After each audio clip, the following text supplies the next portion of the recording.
Hey guys, welcome back. So today we're going to talk about Palmetto State Armory. We just finished up a factory tour and it was something to see. I'm joined here by Jason. He also went to the factory tour and we were just simply blown away. Now, before we get into today's video, guys, please swing by and check out our Linktree. If you're not familiar with Linktree, it's an application free to download on your phone, and a lot of social media folks are using Linktree to list various specials for sale and stuff like that. So if you're looking for holiday savings and all sorts of good deals, we do have some fresh Thanksgiving and soon-to-be Christmas specials that are on our Linktree. There will be a link in the video description below. All right, with that being said, yeah, wow, I was blown away. Not what I expected, not in the slightest.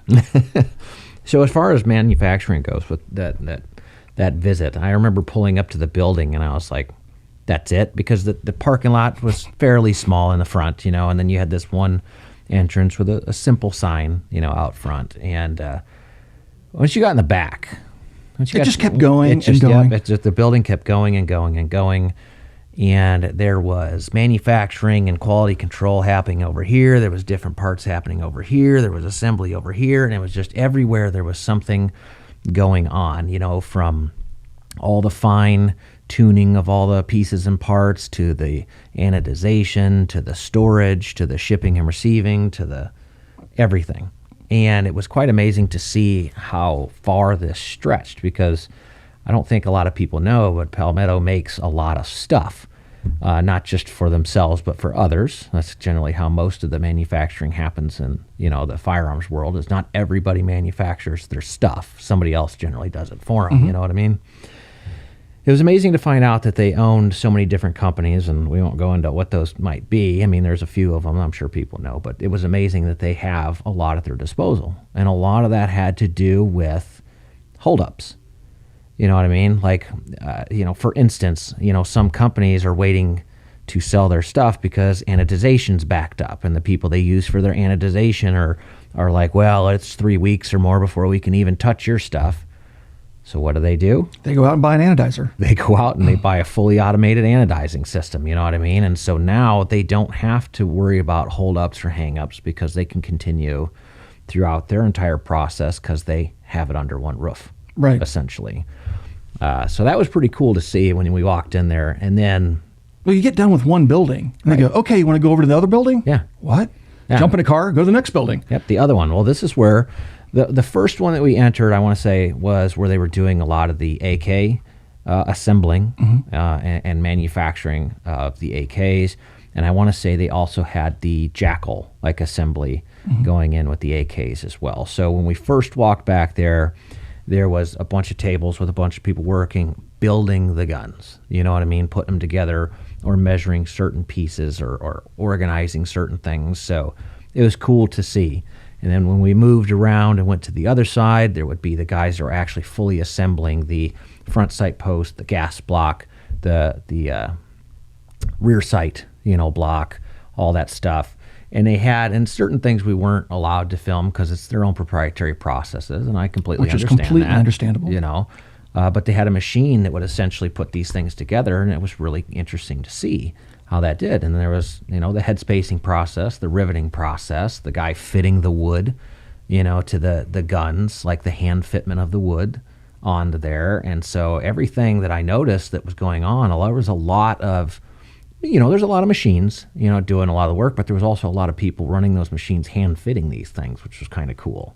Yeah. And so it was really interesting to see how all the AKs were being put together. And a lot of the projects, number one, I didn't know that they were building parts kit AKs. So they would require parts kits like, mm-hmm. they were working on RPKs. Saw that, yep. Yep, at the time that we were there. And they also had some Russian, mm-hmm. parts kits, some beautiful Russian. Beautiful shape, yeah. Parts they must kits. have bought those years ago. Right? It's unbelievable how beautiful they were. And so, and the other cool thing was the Chinese, spiker that they made, which again, yeah. we got to see a lot Stunning. Of those. Yeah. And that's to me, a direct replica of it. I mean, spot on. About as close as you can get. The single rivet, on the, I think it's the mag catch and things like that. Like they went to the trigger guard mounts, yep. detail to clone that spiker. Yeah, so much so. Well, first of all, guys, I just want to let you know that if you don't know this already, Palmetto State Armory obviously is known for their ARs. That's how they started life. But they've moved into AKs. They have completely new designs like the JAKL. They have guns like the Rock, which is just unbelievable, completely new design. They have their Daggers series, and that's just the beginning, right? And so when you're touring these different plants, it is amazing to see how they have all these various product lines, all simultaneously functioning and assembling these products. And I think this is what blew my mind the most about PSA. I had it in my mind that it was a small gun store in South Carolina that was just kind of doing the stuff in a back room. Now, we all know how Jamin got started, right? In his garage, literally, like a lot of companies do. And he was buying outsourced parts, assembling them, checking them himself, and sending them out. And that's how he started into the business. But that evolved over the last decade for going from that to forging his own uppers and lowers, machining them from those forgings, making their own barrels. And I want to go back to the barrel issue because that was really shocking to me, because I've toured military factories all over this country and all over Europe. And what I saw there was stunning, because here you have a private entity that has no government contracts, doesn't even really want government contracts, primarily focused on making guns for individuals and Americans, that has manufacturing capabilities that rival what I've seen in Europe. And these are plants in Europe that make military small arms, CZ, MKEK, stuff like that, right? And I've seen ammo manufacturing, which we'll talk about in a different video. The ammo manufacturing blew my mind as well. And just briefly to touch on that for the next video, they're not just loading brass, they're making brass cases, they're making bullets, like literally putting lead in copper jackets, right? Just take it. That's as far as that's as far as we're going to go. To it. That video is going to be amazing. Yeah. And so back to the firearms, this is just simply unbelievable to me in terms of the scope. So once I saw the scope, the first question you would ask yourself is, well, what's the quality, right? Who's managing the quality of this? They have CMM machines that have the little feelers that go around and look at all the critical dimensions. They have quality assurance on the AKs just constantly. After every step, they're doing quality assurance on it. Same thing with the ARs, head spacing, checking all the tolerances, every pinhole, every pocket, everything. And they maintain higher standards in terms of tolerances than, say, Colt did when they were manufacturing their own ARs before they outsourced everything. Colt went backwards, right? PSA is coming up to build everything in-house so they can control their supply line, and Colt has just basically erased its own manufacturing and is now going out to the third-party market, outsourcing parts and just doing assembly. So they're going backwards while PSA is going forwards. Right. I've noticed that. And so to kind of continue the way we were moving through that factory, like they had their own coating area. So they had a Cerakoting painting area. So there was a bunch of guys in there prepping for paint and Cerakote and that. They had their own bluing area. And then they also had their own, like I said, the anodization area that was fully computerized. It was this big machine with a crane on it that would just pick up these giant racks and move them stage by stage by stage through this anodization thing. And it was really cool to see. And then there was another gentleman off to the side that was running them through these blaster machines to like micro polish all the little parts and pieces that it needed to run into the anodization thing. So he was getting that all ready. Then it goes over here, then it goes over here. And there's all this step-by-step process and it was really cool to see. And that was kind of like the first day was like that first factory. So the AKs, the JAKL, and then the like coatings process. And then there was also, warehouse stuff there. So they had all their backup, of materials, raw materials, so that way they could bring them in and turn them into, firearms. And the storage cohabitating in some cases for their website that sells product. And that facility went on to the vanishing point. It was just like, just racks to the ceiling of just products. Right. Yeah. So not only are they manufacturing, but they're also selling, products on their website, just kind of like every other company out there. They're selling, Magpul magazines, they're selling furniture, they're selling whatever, guns that aren't theirs. They're selling other people's firearms and whatnot. So we got to check out their sensitive and non-sensitive item areas, which is cool. There's obviously a big caged area for the serialized stuff, and then just kind of a big open area for non-serialized, and it's all done by scanning and putting it on a particular box and it shipping to a different spot. And it was really cool to see because it would tell you exactly where on the rack that item is that they ordered, so you could go pull it off that rack. pretty neat stuff. And then the shipping receiving was co-located with that, so it was right next to it, so you didn't have to go far. And so it's pretty neat to see. Well, what I thought was amazing was the volume of products they can produce. So they were producing about 800 rifles a day. Yeah. And then did you catch how they control their costs? How they can come to market so much lower than competitors? I think it was because they have the entire control over the process. No middlemen, direct to consumer. Right. And No so markup. No distributors. They have their own No forging dealers. house. They have their own machines to create those forging into firearms. They have their own assembly. They have their own, everything. It's all under one roof. That's one absolute key component. And the second being direct to consumer. Yep. They cut out all the middlemen and all the profits that are associated with that. Yeah, because And so- once you get to the manufacturer, to a distributor, the distributor then takes a cut out of that. Then the distributor then sells it to a dealer, which then there's another cut there. And then the dealer then sells it to you, which there's another cut there. Yep. So if you take all those cuts away, that's where essentially you find your $500, $600, $700 AR versus the $1,000, $1,100 ARs, because there's direct to you from the manufacturing. Yep. And while that stinks for dealers, that's awesome for customers because that's how they maintain that low price point on everything from ammo to firearms.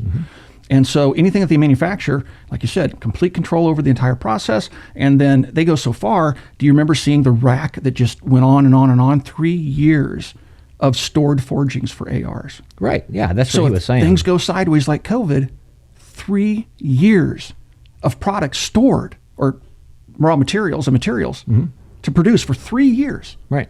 To keep the guns flowing to Americans. Right. So that way, Unbelievable. if somebody, and that was the kind of cool thing that I found interesting about him before I continue on our tours of all the factory, was he said something that really made me really happy, just warm and fuzzy inside. And it was just the consumer first, government second. And it was so much so that he got tired of companies holding back because they're doing government stuff. And he's like, whatever, I'll just buy this company or whatever it is so I can continue to get the consumer first or whatever it is. And I just thought it was amazing. Has no interest in government contracts, at least at this point. Right. And I understand that because it's not really the company that is at fault for not selling to the civilian world when they're involved in military contracts. That's the government imposing its will on the manufacturer. If you want that horrible piece of the pie, and I say it's horrible because they will nickel and dime you to death, and work you like crazy for little to no return. The government, you just don't want to get involved with that. And I don't think he ever has plans to do that because he doesn't want to get locked into that contract that says you must deliver everything you produce to us. And when that's done, do you remember the SCAR fiasco with the magazines? They were shipping 5 magazines with all the SCARs going to the U.S. military. That's why we went for like 2 years almost with no SCAR magazines. You had people machining aluminum lowers to take SR-25 mags. You remember all that? Yeah. Well, that was that's a because- government contract to FN that caused that to happen. And he doesn't want any part of that. He would say, I would only consider a government contract if I wouldn't have to cut my production or end my production for civilian sales. If that's part of the deal, not interested. That's kind of what he was saying. If it had to interrupt the civilian flow, then I have no interest in it. And I like to see that. And this is kind of my, I guess you want to say, political rant. I hate a lot of companies that cater to government LE only. And the reason why is those entities are the ones that are more than happy to kick your door in the middle of the night and take all your stuff and all this other stuff. And that is who they're catering to, who they would stop everything for. You know what I mean?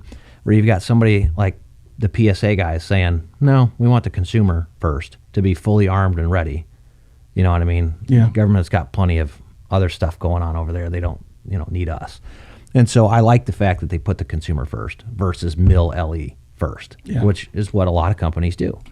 They want those government contracts because even though they may not make money on the actual sales to the government, many times they don't. It's a feather in the cap they can use then to market to civilians. Right. Take the SIG Spear, the P320, M17, M18, all that stuff. I don't think SIG is making very much, if any, profit on those particular products. But they can go to the world and say, we have all these government contracts. If the government trusts these things, you should trust them too. Right. And then they make their money selling it at higher prices to civilians. And again, I know some good military LE guys that are most certainly on our side, that are not that kind of person that's going to kick in your door in the middle of the night. They'd rather lose their job than to do that to an American. You know what I mean? And I know some that would be more than happy. Depends on where you live. Chicago, more than happy typically. So, but again, I found that interesting. But to continue the tour, we then ended up over in their barrel manufacturing area, and that was pretty cool to see. They had two different, steels in bins, and I don't quote me on it because I'm not very good at remembering all the numbers and things. I remember there's like a stainless, and then there was some other kind of steel, but there was a die, so that the person starting it could tell which steel was which, you know what I mean, and what to start with. And they made their own barrels. So one of the holdups for any company is if a barrel manufacturer is not keeping up or they're withholding because they're busy catering to these people versus you, they went and bought their own barrel manufacturing. Yep. And so now they're making their own barrels. So, and then that's for the JAKLs, that's for their ARs, that's for, their AKs, but they also do source parts from like FN and things like that, FN barrels. That was an interesting story because I've always wondered what the connection was there with FN. Right, because they used to advertise FN barrels in their guns. They still use them periodically. They do. And I think it's because, that there's a certain aspect of, well, if I can get these barrels for this price or whatever it is, we'll use them or whatever it is to supplement because their barrel manufacturing may not have been fully up and running because, again, I want to say recently or whatever it may be, have the company. And so if they have a higher demand, they may outsource and grab some, FM barrels or whatever it is. But well, some people want the FN barrel.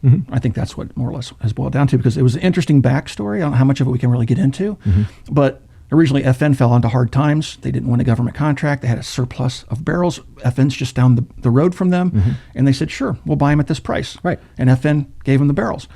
But they make their own barrels. And they said this, and I tend to believe it. First of all, people praise FN barrels. I have no use for them. They're military contract barrels. They're okay accurate. Right. Chrome lined, all that stuff. What I saw in their manufacturing, we can't talk about because it's a proprietary system, but I've never seen it before. I've been to hammer forged barrels. I've been to button cut broached barrels, not broached, but button cut barrels. What they're doing is different. And I can't go into it because, once again, it's proprietary. But when the engineer explained to me the science behind it and the tolerances they could hold, I was like, wow, this is just unbelievable. Neat. It is pretty neat. And it was an interesting machine to see. But watching all the processes of the barrel through all the different machines that it went through for the different profile cuts that they had, the different lengths that they had, the different calibers that they had, because they start with a blank. And then they are the ones that do the rifling, the profiling, the barrel extension, setting and torquing, which they make themselves. The testing. They had a range in there that I think was multiple ranges, 60 to 90 yards or something like that, where they could actually test the barrels. They could mount them up in a gun and test the barrels, and they'd test so many. And then they had a laser machine that would literally scan the barrel.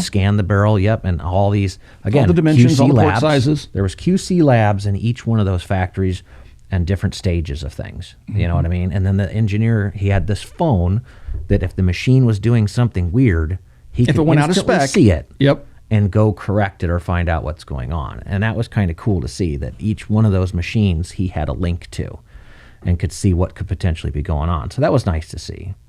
And then we went over from that to the next plant, and that was where they were doing like the uppers and lowers for ARs. And we weren't allowed to film in there, and I'm not sure why, but they didn't want us to film in the lowers or uppers. But needless to say, the amount of machines in there that were working, building lowers and uppers, was quite impressive. Yep. I mean, it was just a sea of machines running constantly, building lowers, and then, going over to the laser area to get all their markings on, they're serialized, all the data, that the ATF requires, and then continuing the process all the way again, coming back to the one factory for anodization and coating, and then assembly. And so it was cool that just how many different buildings, how many different machines, how many people were running things. And then again, there was another plant that we went to where that's where they were creating all the JAKL parts. So all the receivers, the barrels, the trunnions, the gas blocks, the bolt carriers, trigger group, all of it. Everything but springs, basically. Right. I mean, it was just every single piece that you could imagine, every big piece associated on there was manufactured by them. Yep. And so it just went on and on and on. I was like, wow, there's a lot here. You know what I saw that really, really piqued my interest? H&R. Yeah, that is cool that they're doing that. Right. So they're selling parts right now for retro builds like A1s, spinning up A2s, and doing Commando XM177s stuff. Yep. and all that stuff. And we know that Brownells did that, but they were sourcing their parts from the company that PSA purchased. They merged with Nodak Spud, and we met the owner of Nodak Spud, which was just a complete treat. Cool guy. Extremely cool guy. Yeah. The knowledge level, off the charts. Yep. This guy knows every single thing about rare ARs because he has them. Yep. Everything he knows about them. And it was just, you could tell he just, that he lives and breathes that. He goes to bed dreaming about ARs and wakes up thinking about ARs. And it's just crazy. And I really, really look forward to that particular line because of what they're working on. Because I'm a big retro guy. I think that's more fun than the latest and greatest in ARs. I mean, I have latest and greatest, and that makes a lot of sense for self-defense, military work, whatever. But just for sheer fun, I enjoy, I should say, the retro stuff. Yeah, it was so like the pretty AKs cool. and ARs. They went so far as even the markings on there were all like, U.S. government property marked, Harrington and Richardson, like all of the exact markings that you would find on a real, M16A1 or whatever it is, were on that gun. To the point of being the exact same font used. Even like the split, crush washer, all those little details, even the fencing, the little differences in fencing. This would be like full a fence, half fence, and all that stuff. It seemed that Palmetto gave them the opportunity to not just like get it close, give us close. Brownells was really close, right? They're like giving them give us the real. Everything real you deal. can. Yeah, that's what we want. Including the pencil barrels, Yep. the flash hider with the cuts all the way around, the split crush washer, the front sight post. I was blown away by the split crush washer. I'm like, really? That is awesome. Because that level of detail is just mind-boggling, and people that want those types of firearms, they do want them correct, right? I do. I was happy with the Brownells products because they were 80, 90% there. But they want to go to 99% if they can, or 100. Yeah, but I don't think basically that's minus realistic. the third pin and auto sear. Right. I mean, it's marked auto on it, but you don't get the third pin. But you know what I mean? Like that's basically as far as they're taking it. Maybe You've got one day every single piece. Maybe one day they'll spin up to make Bakelite. But anyway, we can dream. Cool to see. That would be cool to see. But Right. it was a cool trip. It was nice to see, what it is that they're doing. It was nice to see that their mission of basically arming every American that they can, given the budgets that not everybody has the budget to go out to buy a $1,300, $2,000, $3,000 AR. There are people out there that would be lucky to get a $500 AR, but as long as they got something to defend their family with, that's what I'd rather them have. I would rather them be able to pick up an arm and defend themselves, their family, this country, whatever they need to do. And that's what I'm after. And they're doing it right. That's what really blew my mind because, again, my expectations were fairly low going into that. I didn't really expect to see what I saw, but the quality and the attention to detail is above anything I've toured in factories before. And so we both were having this conversation on the way home. We thought we were going to see basically somebody work in the back of a gun store or two, right? We didn't really expect to see what we saw. And that, to me, changed my worldview of PSA firearms. But we had a hint that something was up. And that came in the form of the Rock and the Dagger. Remember when we first got those weapons, I purchased them off their website. And when they came, we were looking at them going, this is wild, man. Here you have a company that's running with the likes of Ruger and FN in terms of quality, reliability. The Rock, I think, is the best 5.7 pistol out there right now. And we said that in our video long before the tour. I would agree. That is honestly, if you were looking for a 5.7 pistol, that's the one I would choose. Yep. While the FN 5.7 gives you that originality, you know what I mean? Like as close as you can. If you want the original, great, go for the FN 5.7. But in terms of better ergonomics, more modernization, red dot cut, suppressor ready, better trigger, better grip, better ergonomics, just kind Smaller. of better everything, Yeah. the Rock is the best way to go. As a matter of fact, I was harassing everybody in that building. Hey, you got a Rock that I can buy? Anybody, Right. And it was just like trying to hunt one down. It was kind of funny. But yeah, that was the other part of the tour that we did.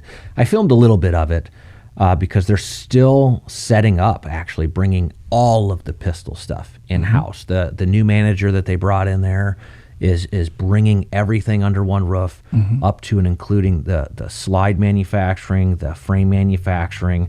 The assembly line right now is what they have set up in there. So they've got all their materials that they make, and then they get shipped to this, then the assembly is done. But he's currently working on bringing all of that under one roof. So again, so it can become faster. Yep. It's a faster process. They can get the guns quicker that way instead of waiting on shipping because their factory is X miles away that makes this, that has to ship it to them. And so it was cool to see. Yeah. So, all the people assembling those pistols and putting those things together, the Rock and the Dagger. And again, beautiful range that they had set up to test every single one of those pistols as they came off after they're built. They test every single one of them. Yep. And that was cool to see, too, the amount of ammunition that they had set aside just for test fire. Yep. Pallets upon pallets upon pallets upon pallets of ammunition just to test fire. Yep. And what's really cool is, and we'll get into this in the ammo video, but, they're also spinning up to do steel-cased ammunition. Yep. That's So cool. I'm really, really looking forward to that. We're going to have to go back and check that out because I've never seen steel being used in manufacturing of ammunition before. It's probably a little bit out. It's one of their proposed things, but It'd be a we'll next talk year about type it of in the thing. ammo thing Yeah. here. But other than that, that was cool. It was a cool trip. And keep in mind, they're doing 800 rifles a day and 2,500 serialized parts a day. Mm-hmm. So serialized parts are pistol receivers, JAKL receivers, AR receivers, anything that has a serial number on it that the government wants them to track. They're doing 2,500 a day, and the minute it goes to their website, it's sold out within days, and sometimes within hours. And so people will say that PSA is lower quality than a BCM or a Daniel Defense or whatever, based upon what I saw. And you can't really fake what they were telling us, right? We watched them doing the measurements. We saw the tooling used for the measurements. We saw the QC processes. It's not like they just brought in a QA department just before we got there, right? And I have a background in quality assurance. So it's interesting to see all of that. And by the time I left there, I'm thinking, I think my next AR, I'm going to build one. It's going to be off PSA stuff, including their barrel. Because I'm really, really interested in those barrels because of the proprietary way that they, let's say, induce the rifling. I don't want to go into too great a detail because I am sworn to secrecy, but that's because they don't want somebody else copying what they're doing. Right now, they're the only company in the United States making barrels the way that they do. And so we went out to the range on the first day. It was rainy, but they had a really nice outdoor range, a beautiful facility. And we shot some of their match ammunition coming off their line, right? 77 grain stuff. Through one of their barrels. Through one of their barrels. And we were consistently, shot after shot, no misses, hitting 1,000-yard steel plate with their 77 grain match stuff out of one of their rifles. Yeah. And a lot of people would say that's not possible. Now, I've shot 223 at 1,000 yards at the old range we used to go to. Maybe occasionally you would hit something, but we were shooting 55 grain, right? But the fact that they have that type of consistency, we were shooting that 500-yard target, we could actually see the paint and the group evolving. It was a sub-minute group at 500. Yeah. So they're doing something right. And after I saw what I had seen, now I am really interested in getting their barrels, getting their upper and lower, and building something out of it and doing extensive testing. Because, man, they're growing, and that's the thing. Like, they're They are creating growing. different handguards. So they got the extruded handguards that are like your M-Lock, key mods, or whatever, but they're also working on like the quad rail ones.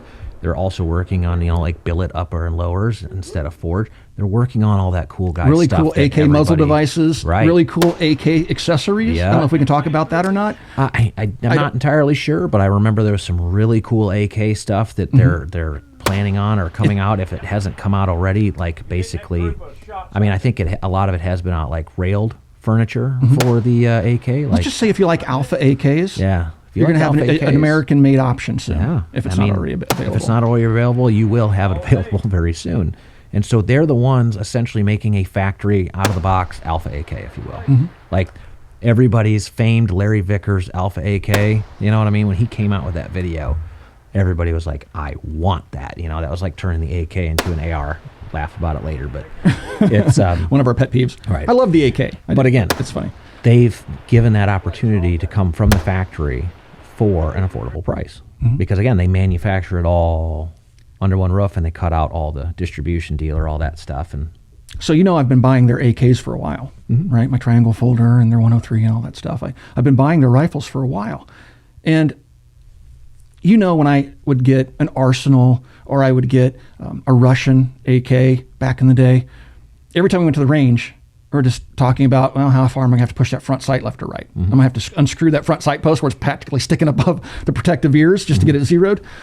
And every single PSA AK that I've purchased, when I've went to the range, it required minimal adjustment, if any. Right. I thought, am I just getting lucky for once in life, or are they doing something right? Now that I've been to their facilities and seen how they assemble them, that jig that they've built themselves, that assembles everything, we can't show a picture of because, they built it themselves. They don't want other AK manufacturers seeing the secret sauce. But once I saw how those things worked, because I've toured other AK manufacturers in the United States, and I was just like, holy cow. Now I know why my AKs don't have wonky sights and everything is aligned properly. Right. And they knew the secrets too of accurate AKs, right? Right. They know that the tension in the gas tube and things like that are critical to the accuracy of an AK. Right. And we've also noticed their AKs shoot really, really well. Yeah, they shoot decent. Now I know why. Probably one of the better, AKs to shoot really for accuracy is one of those compared to like a Mil-Serp one. But just like any other manufacturing, there is flaws. There is things that can get through QC processes. About 1% or less, they said. Right. And so it is interesting that they are always striving to get that number down to like a statistical zero, if you will. Like, I mean, they find these things, they learn from the mistakes, and they make corrections. You know what I mean? We got to see the AKV line. I forgot about that too. The carriers made for that and all that on the little pieces and parts for the 9mm. Yep. And it's cool to see the different calibers, and there is a caliber coming out for the AK soon that I was really happy to see. Yep. I'll be getting one. I couldn't resist. I was really happy to see. So, Yeah. they've got a lot of stuff that they're doing that I find cool that no other company has done yet. Right. Why? There's people asking for it. Why haven't you done it? And here's Palmetto like, all right, we're going to do it. We're going to make it. We're going to do something different, and we're going to throw it out there and let the public decide. You know what I mean? Yep. And I think it's going to be a great little piece. So I remember when we had the problem with the AKV and the whole Mac bracket thing? That was out of the norm. That was out of the ordinary. Their response to that video. I remember hearing the story because it was cool to hear the story. We met all the engineers like, oh, you're the guy. Went to dinner with them. So we went to dinner with like all the people that basically got an instant phone call after that video came out of like middle of the night, like get in here now and fix this. What is wrong with this? What happened? And all the peoples who they jokingly say their lives were ruined for a couple of weeks or whatever. But it was so funny to basically find out that they went through, and it was, again, like days and nights of figuring this out, this problem. And they came up with the Mac bracket, but it turns out, or it sounded like from the engineer that made it, that it was more of like an extractor holding thing or something. But regardless, the bracket worked. It was a bolt. It was an angle on the bolt. Right. So the fact that it was losing control of the case was a function of an improperly machined bolt. And I can't remember if it had something to do with the heat treating or something that deformed it. And they had to sort that out very quickly, which they did, because the Mac bracket video dropped within weeks of the original video. But they went ahead and put the bracket in there. It doesn't technically need to be there, but there is an opening there. So if you somehow get an empty that is lost control of by the bolt face, it can no longer make it back into the action of the gun. But they did fix it through the engineering where it wouldn't require that bracket, but they put it in there just as an extra. But we don't want to revisit this again. It's really cool to see, though, that they didn't just like, too bad. And that's a typical response of most companies. Like when we've dinged HK for various things, we've dinged CZ for various things, we've dinged all these different companies for things. And very rarely do they reach out and want to know more. And very rarely never have they made a change. They've made changes based on our videos. We have plenty of evidence of that. But they've never said, well, based on the testing that was done by an internet gun channel, we've made this change. And we're going to call this the Mac bracket. And I swear they sold more guns because of their response to my criticism than they would have had I never made the video. Right. And we had that conversation when we filmed it, when we were talking about the Mac bracket. I'm like, they're going to sell a lot more guns because of their response. They weren't salty to me. They were never rude to us. And that's not how they did it. Right. And that to me speaks volumes to their character and to their commitment to making really, really interesting and well-made firearms. And so that 1% figure, some folks out there may freak out about 1%, but in the world of manufacturing, 2.5%, 3% is normal for failures of any manufactured item. So the fact that they've gotten it to 1% or less is unheard of. I mean, that's really, really good. It's not unheard of, but it's really, really good. Right. They're at the top tier of manufacturers if they're truly holding those types of tolerances and stuff throughout the manufacturing cycle. And again, if they don't have something in-house and it causes them a supply line problem, they start looking at potentially making an acquisition. And that can cause a company that's not properly managed to have very hard times. Because trying to integrate a new company into the fold can be extremely difficult right? And somehow they've mastered this because they've done it multiple times. Right. And they literally get these companies and set them up, spool them up, and they're working within weeks or months. And it's integrated into the greater collective. Yep. And that's not easy. You know, when you're there touring it, it seems like, oh yeah, this is cool. This is modern manufacturing at its finest. Yeah. But it's exceptional. It truly is. And so we both walked away going, we had a completely different view of PSA after this. Yep. I did. You were probably more critical than I was. I told them to their. You did. I told them to their faces. I was probably one of your most critical folks. I was like, oh my God, a PSA, you know, whatever it is. And I told them, I said, this is not what I expected. Not what I expected. People are stuck on what they were doing 12, 13 years ago, right? What they don't know and what we didn't understand or we didn't know, how could you, is just how big they've gotten and how much they've internalized. Like those anodization machines. I've seen those before. It was in the Czech Republic. They use that for military contracts. Right. And here's one in the United States sitting right there in front of me. Yep. And I was just like, geez. Your They're explaining it all. I'm like, I know, man. I've seen this before. This is amazing. I can't believe you have this. It's the length of a football field. Yep. Your stuff is being made on premium machines. Yep. And machines used in all across the world to make high quality stuff is what they are using. We saw them turning down old 3-axis machines that are maybe 10 years old, CNC machines, and spinning up 5-axis machines that were just bought basically yesterday. All their ammunition. I've toured ammunition manufacturing multiple times, from civilian to military. Right. And what they've done is world class. Which we'll talk about Which we'll talk about in the next video. But this is all in just the manufacturing as a whole. They're not messing around, and they're not going to take no as an answer. If they can't get a part, if they can't get something made the way they want it, if they can't get it in a timely manner, they're going to internalize it. Right. And they've come so far that they don't have much further to go, and they'll literally be making everything. I don't think they have any desire to make springs, but I bet you the first time they run into a supply chain problem, they'll just go set up spring manufacturing. Yep. Because they're not going to stop them, not going to let anything stop them from making guns for the American public. Right. And I thought that was just a catchy slogan, because I've heard it before, but long before we went there. And because I guess things have been said on forums and Facebook groups and stuff like that, that we're making guns for civilians, not for military and law enforcement. It seemed like a slogan to me until I saw what they were doing. Right. And having spent 3 days with Jamin and his brother and many of the engineers and stuff, and keep in mind, guys, it's no easy task to make one new firearm a year for a major player. And here you have a company that's making multiple new firearms per year, right? They rolled out the 5.7, they rolled out the 9mm Dagger, they rolled out the JAKL, they rolled out all their entire line of AKs. Just in AKs, once they started manufacturing, they had thousands of SKUs.